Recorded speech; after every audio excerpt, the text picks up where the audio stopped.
सामाजिक तत्वों में भी वृद्धि होगी, है ना। गुंडई मवाली लोग शुरू कर देगा, छीना छोरी काम करना चालू कर देगा। जा रहे हैं मोबाइल लेकर भाग गया, पिस्टन से हटा करके चैन लेकर भाग गया। ये सब क्या है? ये असामाजिक तत्व है। तो जनसंख्या बढ़ने से ये सामाजिक समस्या उत्पन्न होगी, असामाजिक तत्व होगा। आवास की समस्या हो जाएगी। जो हम लोग खेती कर रहे हैं आज जिस भूमि पर, वो भूमि पर हम लोग क्या बनाने लगेंगे? घर बनाने लगेंगे। और बन भी रहा, देख ही रहे हैं आप। तो बताइएगा कि हम लोगों को सामाजिक समस्या ये हो रही कि नहीं हो रही है? हाँ, हो रही है। मानसिक तनाव भी हो रहा है आपका। ज्यादा पॉपुलेशन होने से मानसिक तनाव में भी वृद्धि होती है, परिवहन की भी समस्या उत्पन्न हो जाती है। नमस्कार, जय हिंद। मैं धीरज कुमार, द विद्या जिस चैनल में आपका स्वागत है। हम लोग आज से चालू कर रहे हैं एनसीईआरटी ज्योग्राफी क्लास 12 का एक एक लेसन करके हम लोग अध्ययन करेंगे। इसमें आप एक लेसन को कई पार्ट में हम लोग बांट कर अध्ययन करेंगे। चूंकि लेसन लंबा होने के कारण उसे सेशन में बांट दिया जाएगा, अर्थात पार्ट में बांट करके उसको हम लोग अध्ययन करेंगे। तो आइए हम लोग सीधे टॉपिक पर चलते हैं। ये है इकाई 1 अध्याय 1, जिसमें आपको जनसंख्या के बारे में पढ़ना है। तो चलिए हम लोग जनसंख्या से संबंधित हम लोग इसमें अध्ययन करेंगे, ठीक है। इसमें क्या हम लोग अध्ययन करने वाले हैं जनसंख्या टॉपिक में? तो जनसंख्या टॉपिक में हम लोग अध्ययन करने वाले हैं, ये जनसंख्या टॉपिक है, इसमें अध्ययन हम लोग करने वाले हैं वितरण, अर्थात जनसंख्या का वितरण यानी उसका बसाव। जनसंख्या कहाँ बसा हुआ है, किस क्षेत्र में बसा हुआ है, उन क्षेत्रों को हम लोग इसको में पढ़ने वाले हैं, ठीक है। उसका घनत्व यानी जनसंख्या जो है उसका घनत्व क्या है, डेंसिटी क्या है, कहाँ किस क्षेत्र में जनसंख्या ज़्यादा है, कहीं पर कम है, तो उसको हम लोग अध्ययन करने वाले हैं। उसके बाद फिर है आपका वृद्धि, जनसंख्या की वृद्धि हो रही है, उसका कारण क्या है ना, उसका इफेक्ट क्या होगा, उसका भी हम लोग पढ़ेंगे। और संगठन यानी उसका जनसंख्या का संगठन भी हम लोग इसको में पढ़ने वाले हैं, है ना। संगठन यानी उसका भी बस आप कहिए एक तरीके से वो कहाँ पर है वो जनसंख्या, उसको हम लोग इसमें अध्ययन करेंगे। तो कुछ तथ्य टाइप के हैं। और एक चीज याद रहे, हम इसमें आपको ले चलेंगे आपको एनसीईआरटी की मतलब जो बोला जाता है ना, एक एक लाइन करके अध्ययन करना है एनसीईआरटी। तो हम लोग एक एक लाइन करके हम लोग अध्ययन करेंगे इससे सेशन में आपका, ठीक है। तो अकबकाया नहीं, आप साथ रहें, धैर्य बनाए रखें।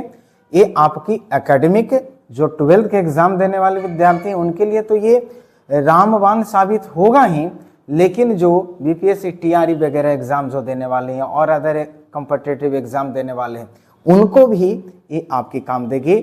और सिविल सर्विसेज में भी जो आपकी एनसीईआरटी जो पढ़ने के लिए होता है वहाँ भी आपका ये काम देगा आपका। तो चलिए हम लोग शुरू करते हैं, है ना।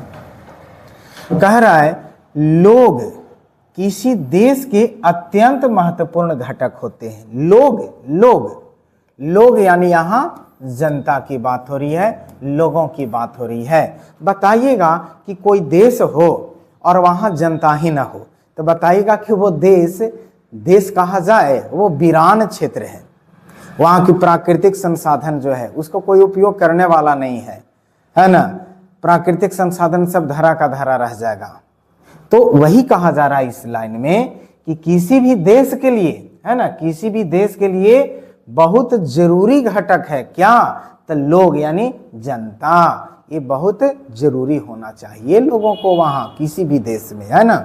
चलिए आगे आइएगा। आगे लाइन कह रहा है भारत की जनसंख्या 2011 के अनुसार 121 करोड़ है। 2011 के अनुसार, है ना। आपको जानकारी हो जनगणना 2011 में हुई है, उसके बाद फिर जनगणना नहीं हुई है।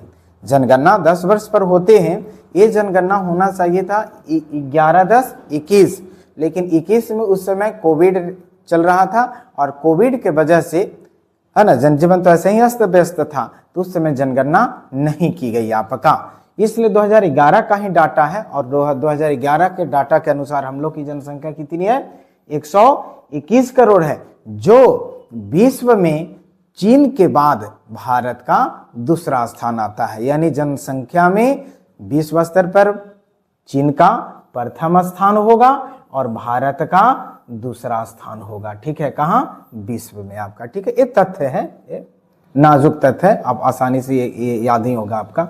नेक्स्ट आएगा, कर भारत की जनसंख्या उत्तर अमेरिका, दक्षिण अमेरिका और ऑस्ट्रेलिया, यानी देखिए 3 महादेश के नाम लिया गया यहां पर। किसका किसका? उत्तर अमेरिका, दक्षिण अमेरिका और ऑस्ट्रेलिया। ये जो 3 महादेश हैं ऐसे समझ सकते, एक रफ डायग्राम से, नॉर्थ अमेरिका हो गया NA, और ये हो गया साउथ ए। साउथ ए मतलब साउथ अमेरिका, और यहां पर ऐसे आ जाइएगा ऑस्ट्रेलिया। यहाँ का मैप पर देखिएगा, वर्ल्ड का मैप अगर नॉलेज में हो तो ऐसे यहाँ पर उत्तरी अमेरिका, दक्षिणी अमेरिका, ऑस्ट्रेलिया है। इसके ऊपर में आइएगा तो आपका क्या मिल जाएगा? एशिया का भाग आ जाएगा आपका। यहाँ पर ऐसे आएगा तो यूरोप आएगा, यहाँ आएगा अफ्रीका आएगा, यहाँ पर नीचे अंटार्कटिका आएगा, है ना।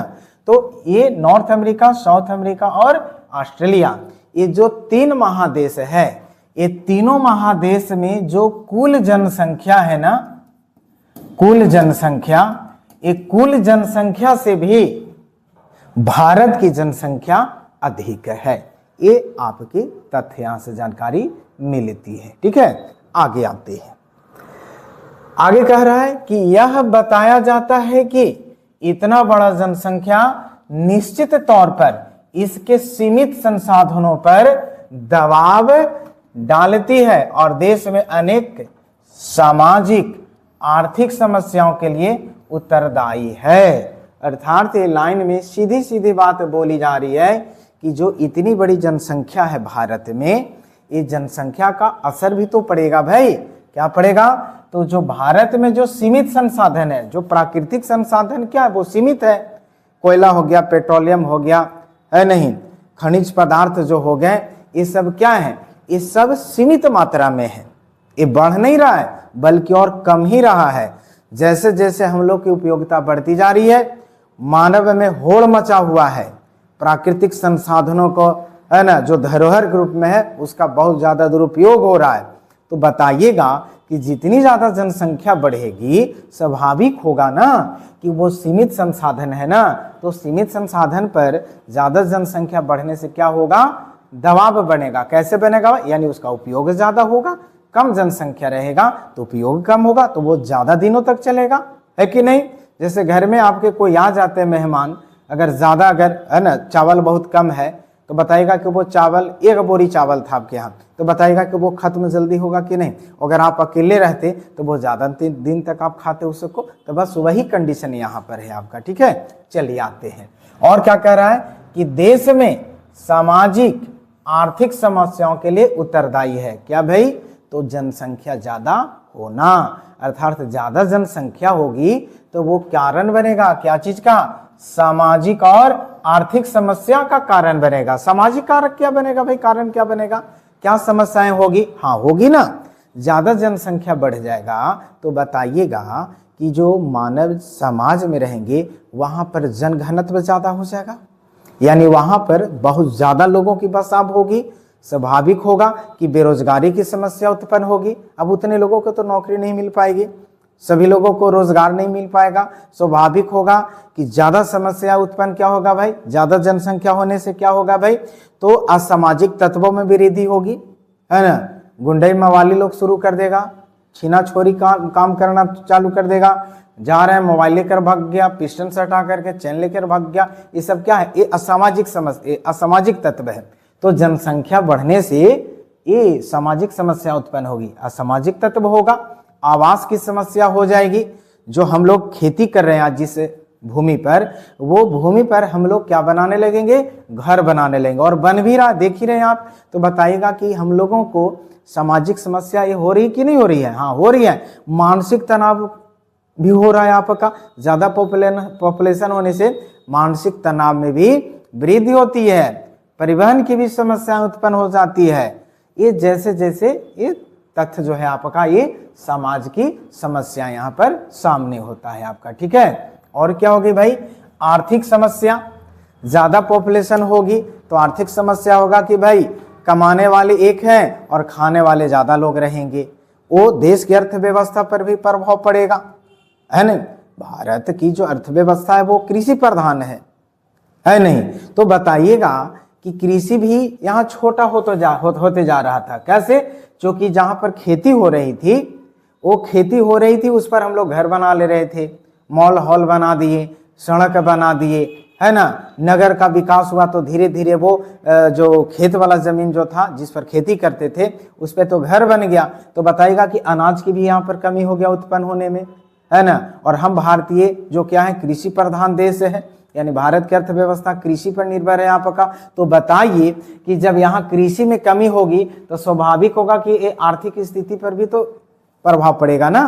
तो भारत की आर्थिक समस्या भी बनेगी। तो ये किसके कारण? जनसंख्या बढ़ने के कारण हो रही है। आगे आइएगा, आगे पढ़ना है इसमें जनसंख्या आंकड़ों के स्रोत। हाँ, ये जो जनसंख्या है इसकी आंकड़ा का स्रोत है, वो कहां से हमको जानकारी मिलता है उस चीज को इसमें पढ़ना है। तो कह रहा है कि हमारे देश में जनसंख्या के आंकड़ों को प्रति 10 वर्ष बाद होने वाली जनगणना द्वारा एकत्रित किया जाता है। हाँ, यानी भारत की जो जनसंख्या है, या मूल रूप से हम लोग भारत को पढ़े तो भारत की हम लोग चर्चा करेंगे।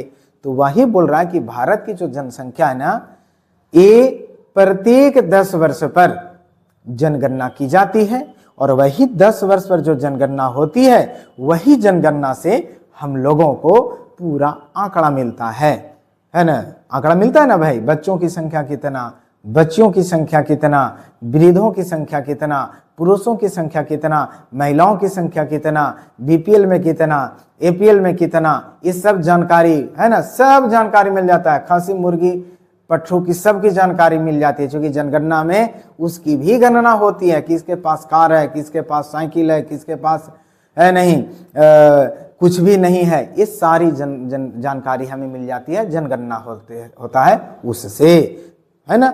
मूल रूप से हम लोग को जनसंख्या की जानकारी होती है। तो यहाँ प्रत्येक 10 वर्ष पर, यानी अब आपसे क्वेश्चन बोला जाए कि जनगणना कितने वर्ष पर होती है भाई, तो जनगणना 10 वर्ष पर होती है। ठीक है, क्लियर है मैटर? आगे आइएगा। कह रहा है कि भारत को पहली जनगणना, हाँ, भारत में जो पहली जनगणना हुई थी वो हुई थी आपका 1872 ईस्वी में। ये जो 1872 ईस्वी में जो जनगणना हुई थी वो नियमित नहीं थी। नियमित का मतलब एक नियम कानून के तहत वो नहीं किया गया था, बस ऐसे ही कर लिया गया था, ठीक है ना। लेकिन उसका कोई विधि विधान के द्वारा वो नहीं किया गया था, इसलिए वो ये नियमित नहीं था, अनियमित जनगणना थी। लेकिन थी ये पहली जनगणना। ये किया गया कब? तो 1872 में। किसके समय? तो उस समय अंग्रेज हुआ करता था वायसराय, उसका नाम था लॉर्ड मेयो। यानी लॉर्ड मेयो के समय 1872 में देश की पहली जनगणना की गई, ठीक है, जो अनियमित रूप से थी, लेकिन थी पहली जनगणना। ठीक है, इसके बाद आते हैं, इसके बाद हम लोग पढ़ेंगे दोस्त इसमें भारत की पहली नियमित जनगणना। नियमित का मतलब एक विधिवत तरीके से, एक कानूनन रूप से जो पहली बार जनगणना की गई थी वो 1881 में की गई थी। उस समय वायसराय हुआ करते थे लॉर्ड रिपन। कौन हुआ करता था भाई? Lord Ripon. यानी याद रखेंगे, नियमित जनगणना 1881 ईस्वी में वायसराय लॉर्ड रिपन के काल में, और पहली बार जनगणना, केवल पहली बार अगर बोल दे, केवल पहली बार बोलेगा तो 1872 में। अगर बोल दिया जाए अनियमित जनगणना तो भी 1872 में, है नहीं, विधिवत रूप से नहीं किया गया जनगणना 1872 में। लेकिन अगर बोला जाए 1800 ये नियमित रूप से जनगणना तो 1881 में, है ना। दशकीय जनगणना, अगर आपसे बोला जाए दशकीय जनगणना तो भी 1881 में। दशकीय मतलब 10 वर्ष पर एक नियम बनाया गया कि जो जनगणना होगी वो प्रत्येक 10 वर्ष पर होगी, इसलिए वो एक नियम बन गया ना। इसलिए नियमित जनगणना या दशकीय जनगणना कब? 1881 में। किसके समय में? लॉर्ड रिपन के काल में। ध्यान से सुने आप, आपको याद हो जाएगी। इतना बार मैं बोलूंगा कि आपको ये मेजर तथ्य आपके दिल और दिमाग में छा जाएगा, है ना। बिल्कुल आप बने रहिए। ठीक है, आगे आते हैं।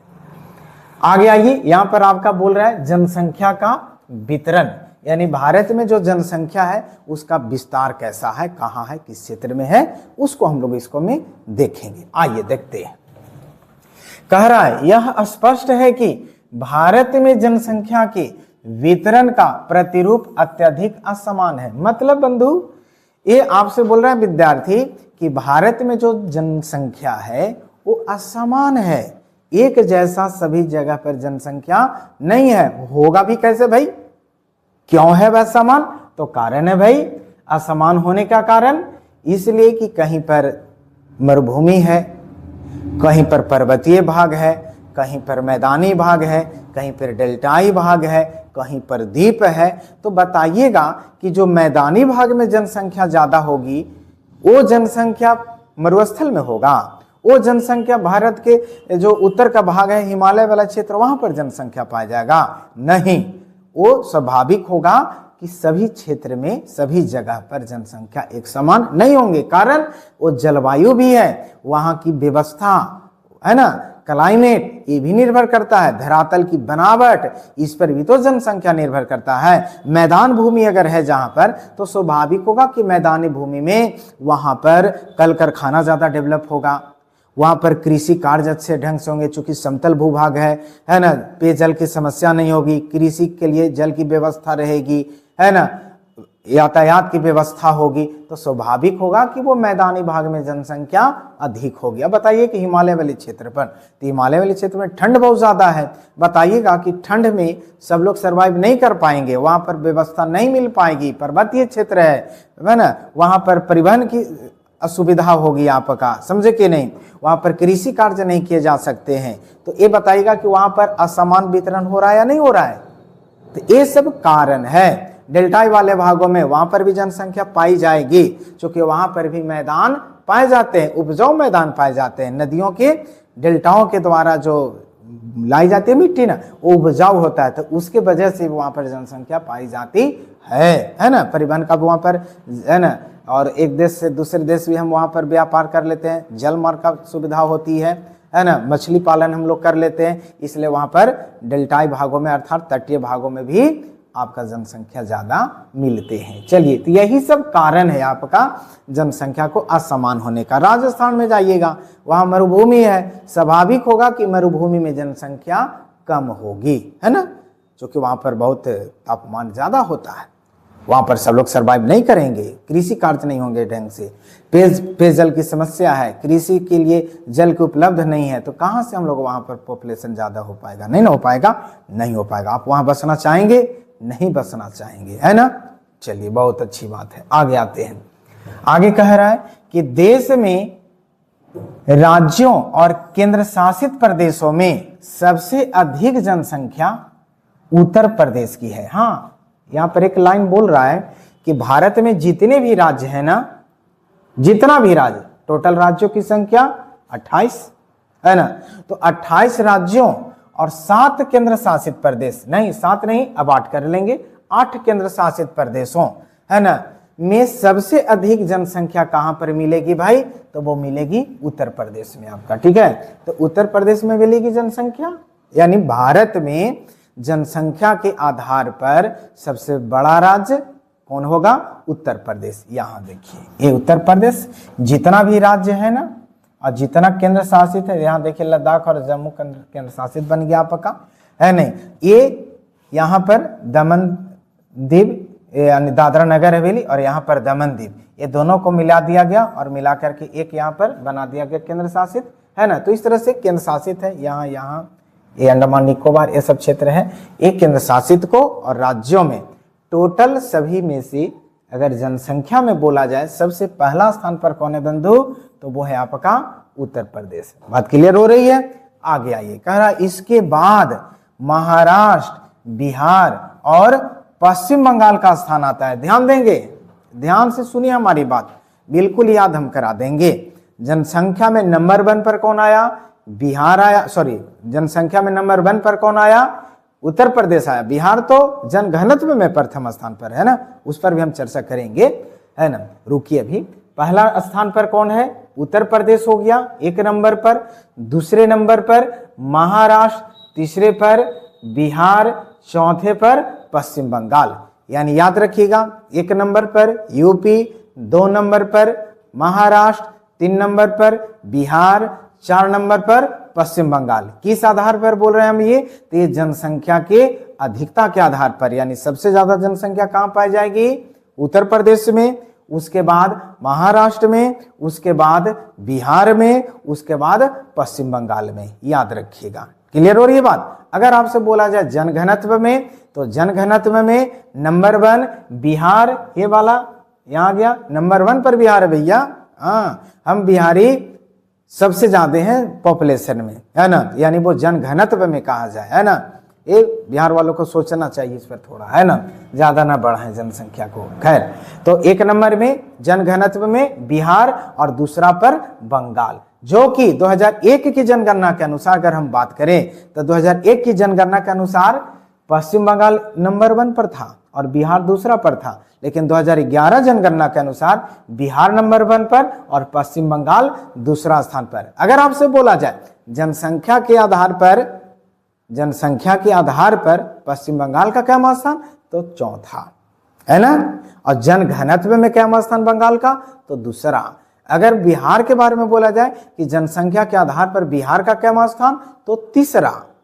और जनघनत्व में क्या स्थान, तो पहला। बात क्लियर हो रही है। चलिए, बहुत अच्छा, मेरे ख्याल से आप समझ गए होंगे। आइएगा नेक्स्ट। यहां कह रहा भारत की जनसंख्या वितरण 2011 का मानचित्र। यहां पर आप देखिए मानचित्र के बारे में बोल रहा है 2011 के जनसंख्या का। एक देखिए ना, यहाँ पर पॉपुलेशन 2011 की बात हो रही है ना। पॉपुलेशन मैप है 11 का है। चलिए आइएगा। कह रहा तमिलनाडु, मध्य प्रदेश, राजस्थान, कर्नाटक और गुजरात के साथ उत्तर प्रदेश, महाराष्ट्र, बिहार, पश्चिम बंगाल और आंध्र प्रदेश की जनसंख्या मिलकर देश की कुल जनसंख्या का 76% भाग है। मतलब यहां ये बात बोली जा रही है कि भारत के कुछ ऐसे राज्य हैं जहां पर जनसंख्या सबसे ज्यादा पाई जाती है और वो कुछ राज्य मिला करके भारत की कुल जनसंख्या का 76% हो जाता है।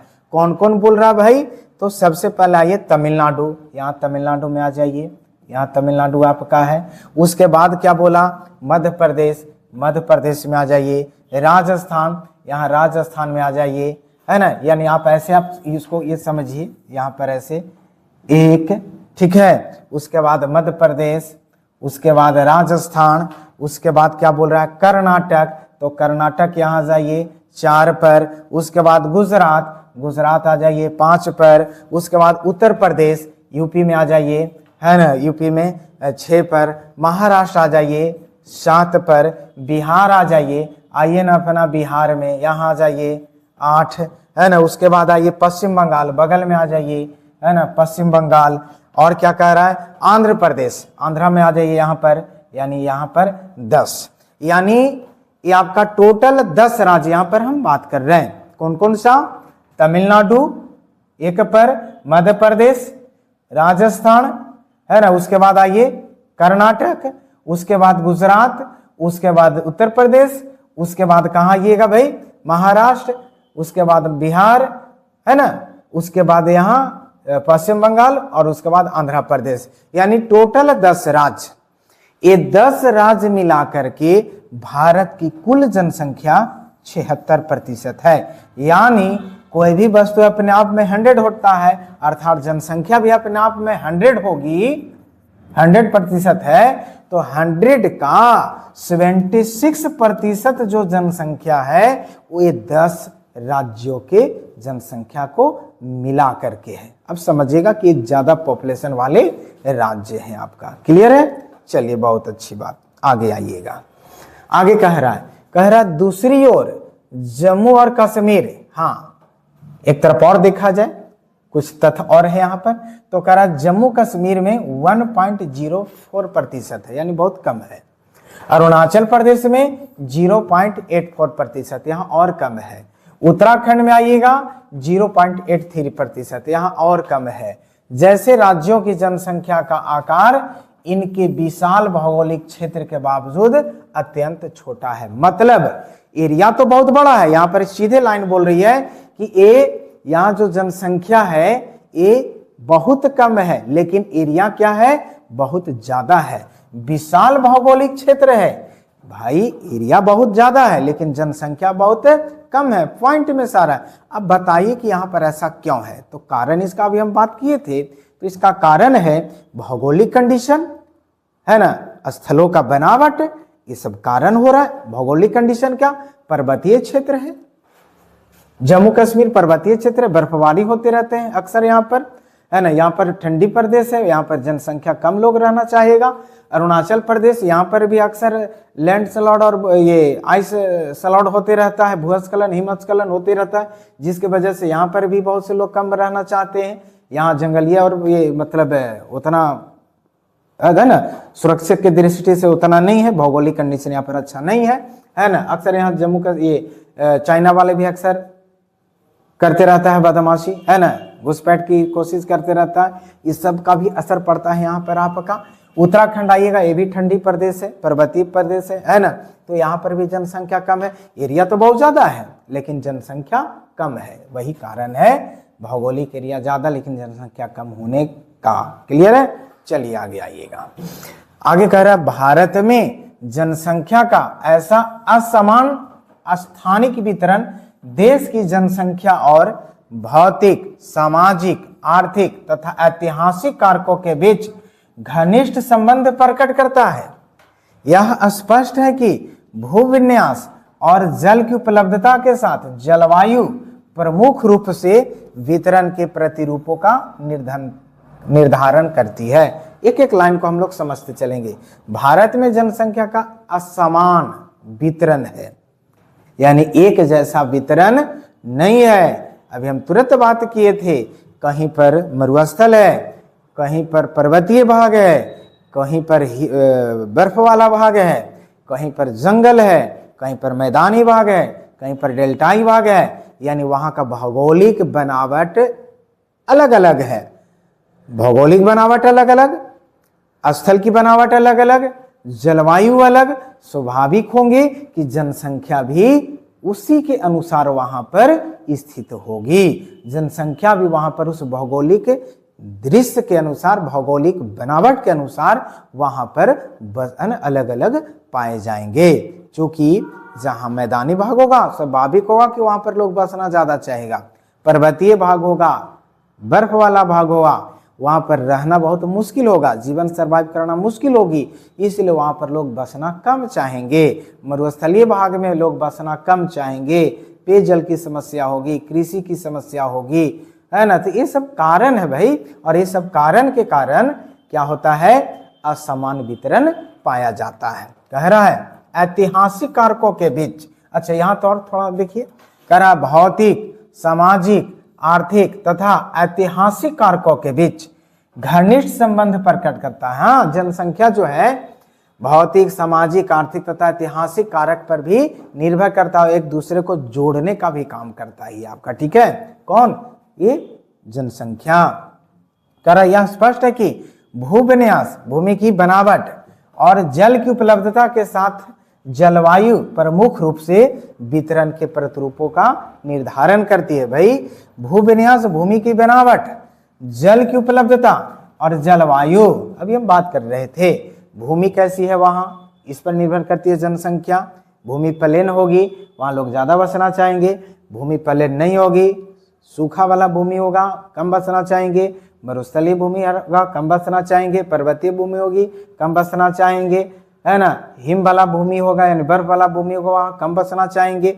जल की उपलब्धता होगी जहां पर, यानी जल ज्यादा होगा, पेयजल की समस्या नहीं होगी, सिंचाई के लिए समस्या नहीं होगी, स्वाभाविक होगा कि वहां पर लोग बसना ज्यादा चाहेंगे, है ना। जलवायु, जलवायु जहाँ कहीं पर गर्म जलवायु है, कहीं पर ठंडी जलवायु है ना, तो गर्म जलवायु और ठंडी जलवायु में लोग कम बसना चाहेंगे, ज्यादा गर्म जलवायु भी होगा वहां पर भी लोग कम बसना चाहेंगे, और जहाँ जलवायु सामान्य होगी, है ना, तो वहां पर लोग बसना ज्यादा चाहेंगे। तो ये सब क्या है? ये जनसंख्या का कारक होता है वितरण करने का, है ना। चलिए क्लियर हो रही है बात? अगर कोई दिक्कत हो समझने में या किसी प्रकार की अगर दिक्कत हो स्टडी से बात, तो आप कमेंट में जरूर अपना बात रखेंगे, हम यथासंभव उसे सुधारने की कोशिश करेंगे। अगर आपकी समस्या होगी तो यथासंभव हम आपकी समस्या को दूर करने की कोशिश करेंगे। आइए, ठीक है, आगे कह रहा ये परिणाम स्वरूप उत्तर भारत के मैदानों, यानी उत्तर भारत के मैदानों, डेल्टाओं और तटीय मैदानों में जनसंख्या का अनुपात दक्षिण और मध्य भारत के राज्यों के आंतरिक जिलों हिमालय, उत्तर भूमि, उत्तर पूर्वी और पश्चिमी कुछ राज्यों की अपेक्षा उच्चतर है। मतलब देखिए लाइन क्या कह रहा है, जैसे भारत है ना आपकी, यहाँ पर देखिए एक छोटा सा मैप हम बना रहे हैं आपका, है ना, ये समझने के लिए रफली मैप यहाँ पर हम बना रहे हैं। ये भारत की भाई मैप बना आपका। तो इसमें क्या कह रहा है, उत्तर भारत और उत्तर भारत के मैदान और डेल्टा और मैदानी भाग, इसकी बात किया जा रहा है। यानी उत्तर भारत का मैदान ये वाला भाग है ना, उसके बाद क्या कर रहा है, मैदान वाला भाग, ये वाला भाग मैदान हो गया।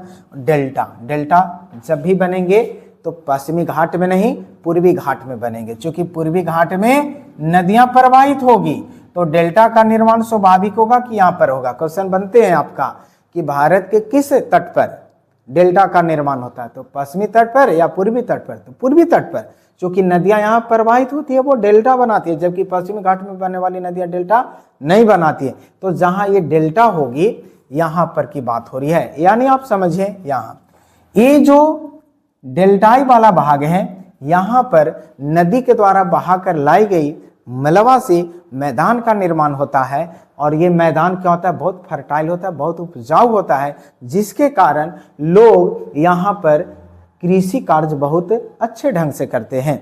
सिंचाई के लिए भी व्यवस्था हो जाती है जल की, है ना, पेयजल की भी समस्या नहीं रहती है, वो भी उपलब्ध रहता है।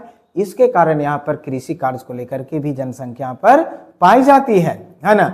बगल में आपका इधर पश्चिम बंगाल है, तट, ये समुद्री भाग है आपका, तो स्वाभाविक होगा कि इधर मछुआरे लोग भी यहाँ पर सरवाइव कर लेते हैं, मछली पकड़ करके, है ना, पर्यटन का भी विकास हो जाता है। तो ये सब कारण होता है कहाँ पर, ये डेल्टाई वाले भागों में मानव का बसने का। और क्या बोल रहा था भाई, मैदानी भाग में, तो मैदानी भाग में भी जनसंख्या ज्यादा इसलिए होगी कि मैदानी भाग अर्थात प्लेन भाग है, और प्लेन भाग होगा तो वहां पर भाई क्या होगा, परिवहन की सुविधा होगी, सिंचाई की सुविधा होगी, है ना, और वहां पर कृषि कार्य अच्छे ढंग से किए जाएंगे, उद्योग धंधा बहुत ढंग से लगाए जाएंगे। अब पहाड़ पर उद्योग लगाइएगा, मजदूर जाएंगे पहाड़ पर, है ना, कच्चे माल को ले जाइएगा पहाड़ पर, उत्पादित वस्तु को लाइएगा नीचे, पहाड़ से नीचे ट्रक जाएगा ऊपर, नहीं जाएगा। तो ये सब समस्याएं हैं ना वहाँ पहाड़ पर, इसलिए मैदानी भाग में उद्योग धंधा लगेगा, इसलिए वहां पर लोग बसना ज्यादा चाहेंगे। यही बात यहाँ पर बोल रही है, यानी उत्तर का मैदानी भाग, डेल्टाई भाग और तटीय मैदानों की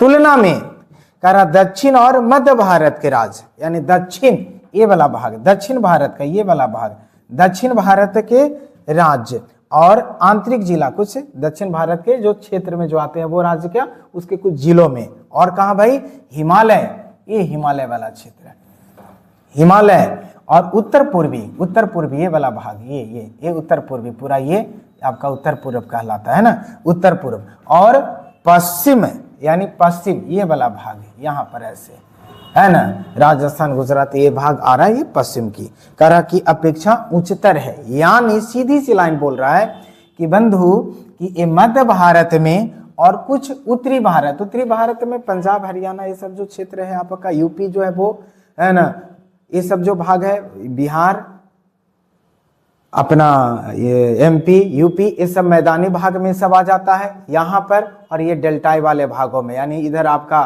उड़ीसा, आंध्रा, तमिलनाडु ये सब जो क्षेत्र है ये डेल्टाई भागों में आता है। यहाँ पर जनसंख्या अधिक है, किनके तुलना में, हिमालय वाले क्षेत्र के तुलना में और उत्तरी क्षेत्रों के तुलना में, है ना। चलिए आइए यहाँ पर, इतना सेंसिटिव है कि मच्छर बैठ जा रहा है, तो ये बोर्ड को आगे नहीं बढ़ने दे रहा, ये भी कह रहा है कि आगे हम नहीं पढ़े, नहीं समझे, मच्छर बोल रहा है कि हम अभी नहीं समझे, अभी और पीछे चलिए, ये मच्छर बैठ गया इसके वजह से ऐसा हुआ। चलिए आइएगा, तो यहाँ पर ये क्या है भाई, जानते हैं कि गया में बहुत ज्यादा मच्छर होता है ना, पूरा बिहार में नंबर 1 पर है भाई, आइएगा। तो यहाँ पर आप देखिएगा तो ये डेल्टाई, तो ये डेल्टाई वाले क्षेत्र में यहाँ पर जनसंख्या अधिक होगी, यही इसमें बात बोल रहा था। है ना। चलिए समझ गए होंगे, आगे आते हैं। आगे कह रहा सिंचाई के विकास राजस्थान में किया गया, यानी सिंचाई के विकास, खनिज एवं ऊर्जा संसाधनों की उपलब्धता। क्यों ऐसे कर रहा है बार बार भाई, अभी नहीं समझ में आई है। कह रहा सिंचाई के विकास राजस्थान में, खनिज एवं ऊर्जा संसाधनों की उपलब्धता कहाँ भाई, झारखंड में, और परिवहन जाल के विकास प्रायद्वीपीय राज्यों के परिणाम स्वरूप उन क्षेत्रों में जो पहले विरल जनसंख्या के क्षेत्र थे वे अब जनसंख्या के मध्यम से उच्च संकेंद्रण के क्षेत्र हो गए। मतलब ये सीधे बोल रहा है कि जो राजस्थान था, राजस्थान में सिंचाई की विकास की गई, झारखंड थी, झारखंड में खनिज और ऊर्जा संसाधन का विकास किया गया, और प्रायद्वीपीय राज्यों में, भारत का प्रायद्वीपीय राज्यों में, ये सब प्रायद्वीपीय राज्य हैं, यहाँ पर जो भी पाए जाते हैं ये प्रायद्वीपीय राज्यों में क्या पाया जा रहा है भाई, तो वहां पर परिवहन जाल का विकास किया गया, जिसके कारण जहां पर जनसंख्या नीचे थी अर्थात मध्यम भाग में थी, जनसंख्या वहां पर ज्यादा नहीं थी, तो मध्यम भाग से वो उच्च भाग में अब बदल रहा है। कैसे, क्योंकि जनसंख्या बढ़ रही है। कैसे भाई, तो राजस्थान में सिंचाई की विकास किया गया, लोग वहां पर बसना चालू कर दिए, ज्यादा लोग रहना चालू कर दिए। झारखंड में खनिज संसाधन, ऊर्जा संसाधन विकास हुआ, वहां पर जनसंख्या बढ़ गई, वहां पर लोग रहने लगे, ज्यादा बढ़ने लगी संख्या, है ना। प्रायद्वीपीय राज्यों में आपका परिवहन का जाल हुआ, यानी परिवहन यानी सड़क वगैरह बहुत ज्यादा डेवलप किया वहां पर, है नहीं, रेलवे का संचार डेवलप हुआ वहां पर, तो इसलिए यहाँ पर जनसंख्या जो मध्यम स्थिति में थी ये मध्यम से अब ये धीरे धीरे उच्च होने लगी है आपका, ठीक है ना, ये धीरे धीरे उच्च होने लगी। क्यों, ये व्यवस्था मिलने लगी ना, और ये व्यवस्था मिलने के कारण ही ऐसा हो रहा है। ठीक है, चलिए आगे आते हैं। कह रहा जनसंख्या वितरण के सामाजिक, आर्थिक और ऐतिहासिक कारकों में सबसे महत्वपूर्ण कारक अस्थायी कृषि का उद्भव और कृषि विकास, मानव बस्ती के प्रतिरूप, परिवहन जाल तंत्र का विकास, औद्योगिकरण और नगरीकरण है। एक लाइन में देखिए बात क्या कहता है। जनसंख्या वितरण के, यानी जनसंख्या का जो वितरण है जो असमान रूप से है, वो वितरण के सामाजिक, आर्थिक और ऐतिहासिक कारकों में महत्वपूर्ण कारक है। यानी जनसंख्या का जो वितरण है असमान रूप से, उसमें कौन कौन सा कारक काम करता है भाई, तो सामाजिक कारक, आर्थिक कारक और ऐतिहासिक कारक, ये महत्वपूर्ण कारक होता है। किस में, तो जनसंख्या के वितरण में आपका, है ना, क्या है भाई, तो सामाजिक स्थिति। देखिए मानव एक सामाजिक प्राणी है और भारत में अलग अलग जाति और धर्म समुदाय के लोग हैं, तो ज्यादातर लोग यही चाहते हैं कि हम एक समुदाय के लोग एक तरफ रहें, एक जाति के लोग एक तरफ रहें। कहीं ना कहीं इस सामाजिक स्थिति भी एक बनता है। जहां पर देखिएगा कहीं लोग देखते हैं कि हम अमीर हैं तो अमीरों की वो कॉलोनी बन जाएगी, वहां गरीब को नहीं बसने दिया जाएगा। देखते होंगे अमीर है तो वहां पर सब अमीर, और वहां पर बताइएगा, आप ही अपने हिसाब से सोचें कि आप जहां पर हैं आपकी बहुत ऊंची बंगला है, गाड़ी है, सब कुछ है, नौकर चाकर सब है, और आपके बगल में कोई गरीब आदमी आकर घर बनाने लगे तो आप उसको नहीं चाहिएगा कि कोई आकर बसे, आप यही चाहिएगा कि यहाँ पर भी आए तो कोई बड़ा आदमी आए, हमारे जैसा आए और वो घर बनाए, है नहीं, क्योंकि वो आपको, ये मानव का प्रवृत्ति होता है, उसके यहाँ पर बतला रहा है। ऐतिहासिक कारक मतलब जो प्राचीन धरोहर स्थल है वहां पर भी ये क्या कह रहा है भाई, वहां पर लोग बसना ज्यादा चाहते हैं क्योंकि वो पहले से लोग बसते आ रहे हैं, और ऐतिहासिक होने के कारण वहां पर लोग भी बसना ज्यादा चाहते हैं। तो ये क्या था, जनसंख्या का वितरण में ये कारक हो रहा था। कह रहा अस्थायी कृषि यानी कृषि कैसी हो, चलवासी कृषि नहीं हो। चलवासी मतलब आज यहाँ कृषि किए 2 महीना तो 2 महीने के बाद फिर दूसरे जगह, वो नहीं, वो कृषि नहीं। अस्थायी कृषि, हम लोग जहाँ पे एक बार खेती कर रहे हैं तो वहां करते आ रहे हैं, सालों साल से खेती करते आ रहे हैं और करते रहेंगे। तो अस्थायी कृषि, उद्भव, कृषि का विकास, मानव बस्ती के प्रतिरूप, कृषि का भी विकास हो रहा है। जैसे जैसे देखिए हम लोग आधुनिकता की ओर जा रहे हैं, कृषि में भी विकास होती जा रही है, चूंकि उस कृषि में भी आधुनिकता लाई जा रही है। पहले जो कृषि कार्य किए जाते थे प्राचीन पद्धति पर की जाती थी, लेकिन आज जो कृषि किए जा रहे हैं ये नवीनतम पद्धति पर की जा रही है। नए नए टेक्नोलॉजी लाए जा रहे हैं, उन्नत किस्म के बीज लाए जा रहे हैं, खाद लाए जा रहे हैं, है ना, व्यवस्थाएं दी जा रही है। तो इस सब के कारण से भी कृषि का विकास हो रहा है और कृषि के विकास से जनसंख्या में भी वृद्धि हो रही है। उसके बाद कह रहा है मानव बस्ती का प्रतिरूप, यानी जो मानव का जो बस्ती होता है, आगे हम लोग पढ़ेंगे लेसन में, तो मानव की जो बस्ती भी होता है वो कई रूप में होते हैं। कहीं गुच्छाकार होता है, कहीं वृत्ताकार होता है, कहीं पर पंखाकार होता है, कहीं पर सर्पिलाकार होता है, और वो अलग अलग कंडीशन में बस्ती का निर्माण होता है, ठीक है ना। तो ये बस्तियों का प्रतिरूप पर भी निर्भर करता है।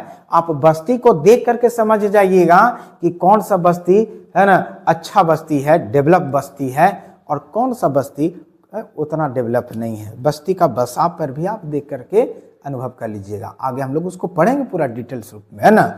जो ज्योग्राफी के बढ़िया जानकार हैं, जो पढ़े होंगे, ये चीज को देख करके वो पता लगा लेते कि बस्ती के लोग कैसे होंगे, क्योंकि बस्ती का आकार भी बता देता है ना। ये बहुत अच्छा तथ्य है ये आपका, है ना जी। नहीं देखते हैं कभी कभी शादी का वो आता है इनविटेशन कार्ड, तो शादी का कार्ड देख करके ही पता लग जाता है कि ये पार्टी जो है एकदम सॉलिड है, यहाँ खूब अच्छा व्यवस्था होगा। और थोड़ा सा अगर ये है तो ये होता है, ये जनरली हम लोग ये समझ जाते हैं, है ना। तो वही चीज यहाँ पर भी होता है। खैर आइएगा, आगे कह रहा परिवहन जाल तंत्र।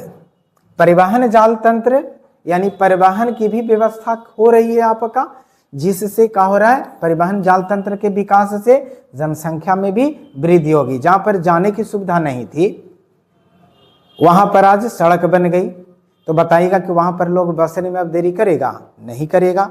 अब बताइएगा कि बिहार की अगर हम बात करें तो बिहार में बस लगभग ऐसा कोई नहीं है जिला जिला में गांव कि वहां पर सड़क की व्यवस्था नहीं है ना। बहुत अच्छी व्यवस्था हो गई है, जिसके कारण ये लोग बसना शुरू कर दिए, है ना। जहां पर सड़क बन गई देखिएगा उस सड़क के किनारे जनसंख्या, है ना, लोग घर बनाना चालू कर देंगे।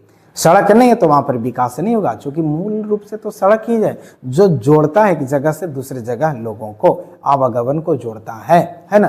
तो परिवहन जाल के कारण भी जनसंख्या में वृद्धि होती है। उसके बाद क्या है भैया, औद्योगिकरण यानी इंडस्ट्रीज। औद्योगिकरण भी जनसंख्या को बढ़ावा देता है। जहां उद्योग धंधा है, जहां उद्योग होगा, वो उद्योग की वजह से लोग वहां बसना चालू कर देंगे। जैसे मान लिया जाए अगर यहाँ पर उद्योग है, डेवलप है, यहाँ पर उद्योग इंडस्ट्रीज है, तो ये उद्योग चल रहा है। मान लिया जाए कि यहाँ पर अगर लौह इस्पात उद्योग यहाँ पर है, स्वाभाविक होगा कि जो यहाँ पर आयरन इंडस्ट्रीज जो है आपका, यहाँ पर इसके चारों तरफ लोग बसना चालू कर देंगे। क्यों? क्योंकि यहाँ काम न करना है, यहाँ काम करना है, यहाँ लौह इस्पात उद्योग है, तो यहाँ पर एक काम जो करना चालू करेंगे तो इसके जो वर्कर होंगे वो कहाँ जाएगा? इसी क्षेत्र के इर्द गिर्द में रहेगा। तो वर्कर रहेगा तो उसके लिए क्या चाहिए? बाजार चाहिए, पुलिस प्रशासन चाहिए, चिकित्सा के लिए चिकित्सालय चाहिए, है ना, यानी अस्पताल चाहिए, डॉक्टर विक्टर चाहिए, है कि नहीं, साग सब्जी चाहिए, राशन का सामान चाहिए, है ना। अब महिलाएं रहेंगे तो उन लोग के लिए भाई श्रृंगार की व्यवस्था चाहिए, लिपस्टिक वगैरह चाहिए, और भी चीजें चाहिए, आभूषण चाहिए। यानी धीरे धीरे धीरे धीरे धीरे वहां पर मार्केट का निर्माण हो जाएगा। ये औद्योगिक के कारण ही नहीं ऐसा हो रहा था। तो ये धीरे धीरे यहाँ पर देखिएगा क्या होगा, औद्योगिकरण हो जाएगा। यानी औद्योगिकरण के कारण यहाँ बस्ती का एक धीरे धीरे वो निर्माण होगा, और वो धीरे धीरे बस्ती एक नगर के रूप में बदल जाएगा, यानी वो नगरीकरण भी हो जाएगा। नगर में लोग जाकर के बसना ज्यादा चाहते हैं, नगर में लोगों की बसाव ज्यादा होती है, लोग वहां पर व्यवस्था ज्यादा मिलती है, और इसके कारण वो नगर में लोग बस करके रहना चाहेंगे। ठीक है, वो वहां पर ज्यादा पॉपुलेशन होती है आपका। ठीक है, चलिए बहुत अच्छी बात है। आगे आइएगा, यहां तक क्लियर मैटर। आगे देखिएगा, कह रहा है भारत के नदीय मैदानों और तटीय क्षेत्रों में स्थित प्रदेश सदैव ही विशाल जनसंख्या सांद्रण वाले प्रदेश है। मतलब ये कह रहा है कि भारत के नदी मैदानों में और तटीय क्षेत्रों में क्या होते हैं, जनसंख्या ज्यादा पाए जाते हैं। क्यों, यहां समझ रहे हैं आप, समझ लीजिए। ये मान लिया जाए ये आपकी ये भारत है, प्रायद्वीपीय भारत। कर नदी मैदानों में जहां नदी प्रवाहित होगी, ऐसे नदी प्रवाहित हो रही है अगर, है ना, या ऊपर में जाइएगा तो ऐसे गंगा प्रवाहित हो रही है, इधर से आइएगा ब्रह्मपुत्रा, इधर जाइएगा तो सिंधु, है ना। इमेजिंग करिएगा, अगर पढ़ेंगे तो ये सब दिमाग में आ रही होगी बात, है ना, 11th में पढ़े होंगे, है ना, तो ये चीज को नॉलेज में होगा आपका, है ना। खैर, तो यहाँ पर ये जो नदी जो ये सब विस्तार हो रही है, तो ये नदियों के किनारे मैदान का निर्माण होगा, क्योंकि वही नदियों के द्वारा लाई गई मलबा से, मलबा क्या, कीचड़, पंख, है ना, चूंकि उसमें अवशेष होता है ना नदी का, वो जल में, है ना, कहीं जीव जंतु मर गया वो बह करके आया, पेड़ पौधा सड़ गल गया वो बह करके आया, है ना, पेड़ पौधे के पत्तियां सब सड़ गल गया, वो सब क्या हो गया, एक मिट्टी का रूप ले लेता है। तो धीरे धीरे नदी के किनारे से वो मैदान का रूप लेता है, वही मैदान में लोग बसना ज्यादा चाहेंगे, है ना, ये बात। और तटीय क्षेत्र ये वाला भाग, ये दोनों तरफ तटीय क्षेत्र है, यहां पर भी जनसंख्या अधिक होगी। क्या होगी भैया, तो एक तो नदी का विस्तार, डेल्टा का निर्माण होगा, डेल्टा के वजह से भी वहां पर जनसंख्या ज्यादा होगी, क्योंकि डेल्टाई वाले भागों में कृषि कार्य बहुत अच्छे ढंग से किए जाते हैं, पर्यटन भी वहां पर डेवलप होगा, मछली पालन होगी, है ना, बस में रहे ना, एक जगह से दूसरी जगह जाने में भी कनेक्ट करेगा एक देश से दूसरे देश को, है ना, तो यहाँ पर व्यापार भी हो जाएगी, लोगों को रोजगार भी मिल जाएगी, है ना। तो ये सब कारण से यहाँ पर भी जनसंख्या बढ़ेगी और यहाँ पर भी जनसंख्या बढ़ेगी, यानी तटीय क्षेत्रों में जनसंख्या बढ़ेगी, यही बात बोल रहा है आपका।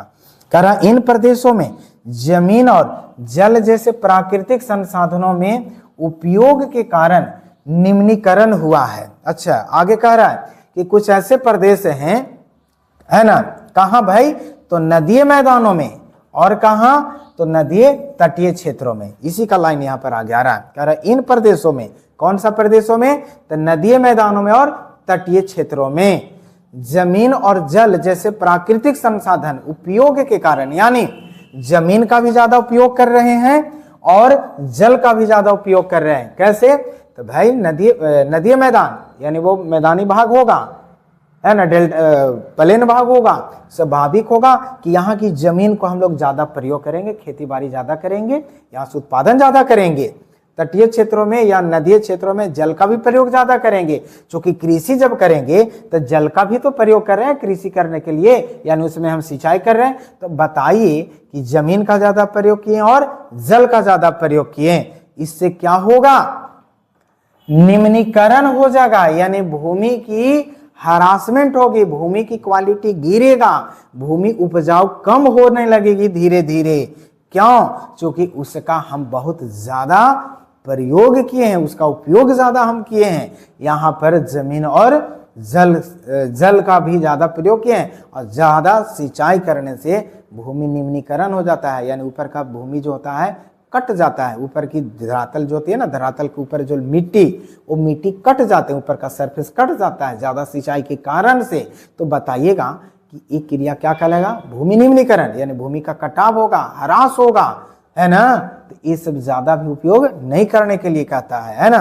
आइएगा, कह रहा है मानव बस्ती के आरंभिक इतिहास और परिवहन जाल तंत्र के विकास है, यहाँ पर विकास होगा, ठीक है ना, परिवहन जाल तंत्र के विकास के कारण जनसंख्या का सांद्रण उच्च बना हुआ है। हाँ, कह रहा मानव बस्ती के आरंभिक इतिहास, जो मानव बस्ती है जो आरंभिक इतिहास उसका देखा जाए, बहुत पहले से कोई बस्ती आ रहा है, ऐतिहासिक युग से वो चलते आ रहा बस्ती, और वहां पर परिवहन जाल तंत्र का भी विकास हो जाएगा, तो स्वाभाविक होगा कि जनसंख्या वहां पर उच्च हो जाएगी। एक तो प्राचीन स्थल, वहां पर परिवहन का भी विकास, तो प्राचीन स्थल के कारण वहां जनसंख्या पहले से आ रहे थे, और परिवहन का भी विकास हो गया, तो स्वाभाविक होगा कि जनसंख्या वहां पर उच्च पाए जाएंगे। यही तो बात बोल रही है इसमें। अब यहां पर आइएगा, आगे कहानी बोल रहा है, कह रहा दूसरी ओर दिल्ली, मुंबई, कोलकाता, बेंगलुरु, पुणे, अहमदाबाद, चेन्नई और जयपुर के नगरीय क्षेत्र औद्योगिक विकास और नगरीकरण के कारण बड़ी संख्या में ग्रामीण नगरीय प्रवासियों को आकर्षित कर रहे हैं। मतलब आगे रुकिएगा यहीं पर, क्या कह रहा है? दिल्ली, मुंबई, कोलकाता, बेंगलुरु, पुणे, अहमदाबाद, चेन्नई, जयपुर का ये नगरीय क्षेत्र है।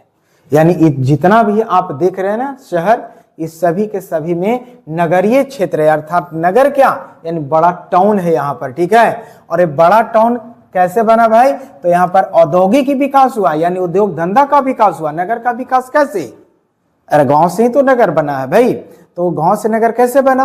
वो गांव, छोटा गांव से बड़ा गांव से धीरे धीरे वहां पर क्या होगा, सारी व्यवस्थाएं मौजूद हो जाएगी, और सारी व्यवस्थाएं मौजूद हो जाएगी, जनसंख्या ज्यादा बढ़ जाएगा, वो गांव नगर में ले लेगा और नगर महानगर में बदल जाएगा। इसी तरह से होता है वृद्धि, है ना।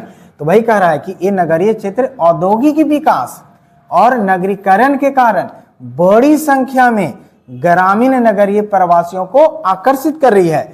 मतलब ये नगरीय जो क्षेत्र है औद्योगिक विकास के कारण हुई है ये इन लोगों का। अब ये औद्योगिक विकास जब यहां हुआ इन नगरों में, तो इसके वजह से ग्रामीण क्षेत्र से और कुछ नगर से भी, जो छोटे नगर है वहां से भी इन लोगों को आकर्षित कर रहे हैं कि मेरे यहां आओ, तुमको हम यहां पर पनाह देंगे। पनाह क्या देंगे? यहां काम देंगे, रोजगार देंगे, 2 वक्त की रोटी मिलेगी। जो बेरोजगार गांव में बैठा हुआ है वो व्यक्ति अगर यहाँ इन क्षेत्रों में जाएगा, क्यों जाएगा भाई? तो उसको वो आकर्षित कर रहा है क्या, यहाँ लोगों को रोजगार मिलेगी, गांव में ऐसे ही बैठा हुआ है ना, 2 वक्त की रोटी नहीं उससे मिल रहा है। और जब वो यहाँ आकर बैठेगा तो बताइएगा कि उन्हें रोजगार मिलेगी कि नहीं, और रोजगार मिलेगी, 2 वक्त का रोटी खुद खाएगा और उसका परिवार भी खाएगा। इसलिए लोगों को ये आकर्षित कर रहे हैं औद्योगिक विकास के कारण। यही बात यहाँ पर बोल रहा है, कह रहा इसलिए इन क्षेत्रों में जनसंख्या का सांद्रण उच्च, यानी जनसंख्या वहां पर ज्यादा पाए जाते हैं। बात क्लियर हो रही है बंधु? विद्यार्थी अगर नहीं समझ में आता हो तो आप कमेंट करके जरूर बोलेंगे, यथासंभव हम कोशिश करेंगे कि आपका जेहन में डाल दे, दिलो दिमाग में उतार दे। पढ़ाई का मतलब हृदय में उतर जाए, है नहीं, ये होनी चाहिए।